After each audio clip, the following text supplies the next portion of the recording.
नमः शिवाय। श्रावण मास महात्म्य 16वां अध्याय। शीतला सप्तमी व्रत का वर्णन एवं व्रत कथा। ईश्वर बोले, हे सनत कुमार, अब मैं शीतला सप्तमी व्रत को कहूँगा। श्रावण मास में शुक्ल पक्ष की सप्तमी तिथि को ये व्रत करना चाहिए। सर्वप्रथम भीत पर एक वापी का आकार बनाकर अशरीर संज्ञक दिव्य रूप वाले 7 जल देवताओं, 2 बालकों से युक्त पुरुष त्रय संज्ञक नारी, 1 घोड़ा, 1 वृषभ तथा नर वाहन सहित 1 पालकी भी उस पर लिखें। इसके बाद 16 उपचारों से 7 जल देवताओं की पूजा होनी चाहिए। इस व्रत के साधन में ककड़ी और दधी औदन का नैवेद्य अर्पित करना चाहिए। तत्पश्चात नैवेद्य के पदार्थों में से ब्राह्मण को वायन देना चाहिए। इस प्रकार 7 वर्ष तक इस व्रत को करने के अनंतर उद्यापन करना चाहिए। इस व्रत में प्रत्येक वर्ष 7 सुवासिनों को भोजन कराना चाहिए। जल देवताओं की प्रतिमाएं एक सुवर्ण पात्र में रखकर बालकों के सहित एक दिन पहले सायंकाल में भक्ति पूर्वक उनकी पूजा करनी चाहिए। प्रातःकाल पहले ग्रह होम करके चरु से होम करना चाहिए। जिसने पहले इस व्रत को किया और उसे जो फल प्राप्त हुआ उसे आप सुने। सौराष्ट्र देश में शोभन नामक एक नगर था। उसमें सभी धर्मों के प्रति निष्ठा रखने वाला एक साहूकार रहता था। उसने जल रहित एक निर्जन वन में अत्यधिक धन व्यय करके शुभ तथा मनोहर सीढ़ियों से युक्त पशुओं को जल पीने हेतु सरलता से उतरने चढ़ने योग्य दृढ़ पत्थरों से बनी हुई तथा दीर्घ काल तक स्थिर रहने वाली एक बावली खुदवाई। उसने उसके बाहर चारों ओर थके राहियों के विश्राम के लिए अनेक प्रकार के वृक्षों से शोभायमान एक बाग बनवाया।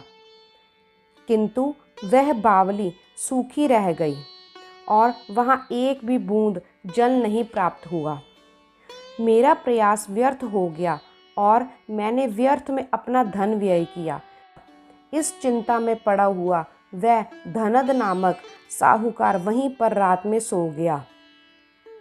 तब उसके स्वप्न में आकर जल देवताओं ने उससे कहा कि हे धनद, जल के आने का उपाय सुनो।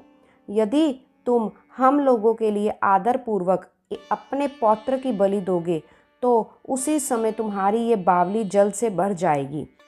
ये स्वप्न देख करके घर आकर धनिक ने अपने पुत्र को बताया। द्रविण नामक उसका वह पुत्र भी धर्मपरायण था। वह कहने लगा, सुनिए, आप मुझ जैसे पुत्र के पिता हैं। ये धर्म का कार्य है, इसमें आपको विचार नहीं करना चाहिए।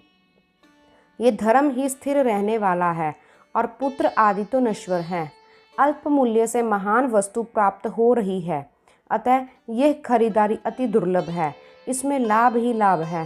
शीतांशु और चंडांशु ये मेरे 2 पुत्र हैं। इनमें से शीतांशु नामक ये ज्येष्ठ पुत्र है। उसकी बलि बिना कुछ विचार किए आप प्रदान करें। किंतु हे पिताजी, स्त्रियों को ये रहस्य किसी भी प्रकार ज्ञात नहीं होना चाहिए। उसमें उपाय ये है कि इस समय मेरी पत्नी गर्भिणी है। उसका प्रसव काल सन्निकट है और प्रस्तुति के लिए वह अपने पिता के घर जाने वाली है। वह कनिष्ठ पुत्र भी उसके साथ जाएगा। हे तात, उस समय ये कार्य निर्विघ्न रूप से संपन्न हो जाएगा। पुत्र की ये बात सुनकर पिता उस पर बहुत प्रसन्न हुए और बोले, हे पुत्र, तुम धन्य हो और मैं भी धन्य हूँ जो कि तुम जैसे पुत्र से पुत्रवान हो। इसी बीच उस सुशीला के पिता के घर से बुलावा आ गया। वह जाने लगे। तब उसके श्वशुर तथा पति ने कहा कि ये ज्येष्ठ पुत्र हम लोगों के पास ही रहेगा और तुम इस छोटे पुत्र को ले जाओ। इस पर उस साध्वी ने पति तथा श्वशुर के कहने से वैसा ही किया। तत्पश्चात उसके चले जाने पर उन पिता पुत्र ने उस बालक के शरीर में तेल का लेप करके भली भांति स्नान कराकर सुंदर वस्त्रों तथा आभूषणों से अलंकृत करके पूर्वाषाढ़ा और शतभिषा नक्षत्र में उसे प्रसन्नतापूर्वक बावली के तट पर खड़ा किया और कहा कि बावली के जल देवता इस बालक के बलिदान से प्रसन्न हो। उसी समय वह बावली अमृत तुल्य जल से परिपूर्ण हो गई और वे दोनों पिता पुत्र हर्ष शोक से युक्त होकर घर चले गए। उस सुशीला ने अपने पिता के घर में तीसरा पुत्र उत्पन्न किया और 3 महीने के बाद अपने घर जाने के लिए निकल पड़ी। मार्ग में आते समय वह बावली के पास पहुंची और उस बावली को जल से भरा हुआ देखा। वह बड़े आश्चर्य में पड़ गई। उसने उसमें स्नान किया और वह कहने लगी, मेरे शवसुर का परिश्रम और धन का व्यय सफल हुआ। उस दिन श्रावण के शुक्ल पक्ष की सप्तमी तिथि थी तथा सुशीला का शीतला सप्तमी नामक शुभ व्रत था। उसने वहीं पर भात पकाया और दही ले आई। इसके बाद जल देवताओं को विधिवत पूजन करके दही भात तथा ककड़ी फल का नैवेद्य अर्पण किया और फिर ब्राह्मण को वायन देकर साथ के लोगों के साथ मिलकर उसने नैवेद्य अन्न का भोजन किया। वहाँ से उसका ग्राम 1 योजन दूरी पर था। तदंतर वह सुंदर पालकी पर आरूढ़ होकर दोनों पुत्रों के साथ वहाँ से चल पड़ी। तब वे जल देवता परस्पर कहने लगे कि हमें इसका पुत्र जीवित करके प्रदान करना चाहिए, क्योंकि इसने हमारा व्रत किया है और ये उत्तम बुद्धि रखने वाली है। इस व्रत के प्रभाव से इसे नूतन पुत्र देना चाहिए। पहले उत्पन्न हुए इसके पुत्र को यदि हम लोग ग्रहण किए रहे तब हमारी प्रसन्नता का फल ही क्या। आपस में ऐसा कहकर उन दयालु जल देवताओं ने बावली में से उसके पुत्र को बाहर निकालकर माता को दिखा दिया और फिर उन्हें विदा किया। तब वह शिशु माता ऐसा कहकर पुकारता हुआ अपनी माता के पीछे दौड़ पड़ा। अपने पुत्र के शब्द सुनकर उसने पीछे मुड़कर देखा। वहाँ अपने पुत्र को देखकर मन ही मन बहुत चकित हुई। उसे अपनी गोद में लेकर उसने उसका मस्तक सूंघा, किंतु ये डर जाएगा इस विचार से उसने पुत्र को कुछ नहीं पूछा। वह अपने मन में सोचने लगी कि यदि इसे चोर उठा ले गए थे तो यह आभूषणों से युक्त कैसे है, और यदि पिशाचों ने इसे पकड़ लिया था तो पुनः छोड़ क्यों दिया। इसके घर के संबंधी जन तो चिंता के समुद्र में निमग्न होंगे। इस प्रकार सोचती हुई वह नगर के द्वार पर आ गई। तब लोग कहने लगे कि सुशीला आई है। ये सुनकर वे पिता पुत्र अत्यंत चिंतित हो गए कि वह ना जाने क्या कहेगी और पुत्र के विषय में हम लोग क्या बताएंगे। इसी बीच वह तीनों पुत्रों के साथ आ गई। तब ज्येष्ठ बालक शीतांशु को देखकर सुशीला के शवसुर और पिता घोर आश्चर्य में पड़ गए और बहुत आनंदित भी हुए। वे बोले, तुमने कौन सा पुण्य कार्य अथवा व्रत किया है? हे भामिनी, तुम पतिव्रता हो, धन्य हो और पुण्यवती हो।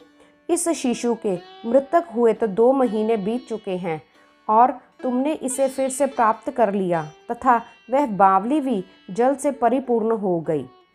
तुम एक पुत्र के साथ अपने पिता के घर गई थी और तीनों पुत्रों के साथ आई हो। तुमने तो कुल का उद्धार कर दिया। हे शुभानने, मैं तुम्हारी कितनी प्रशंसा करूं।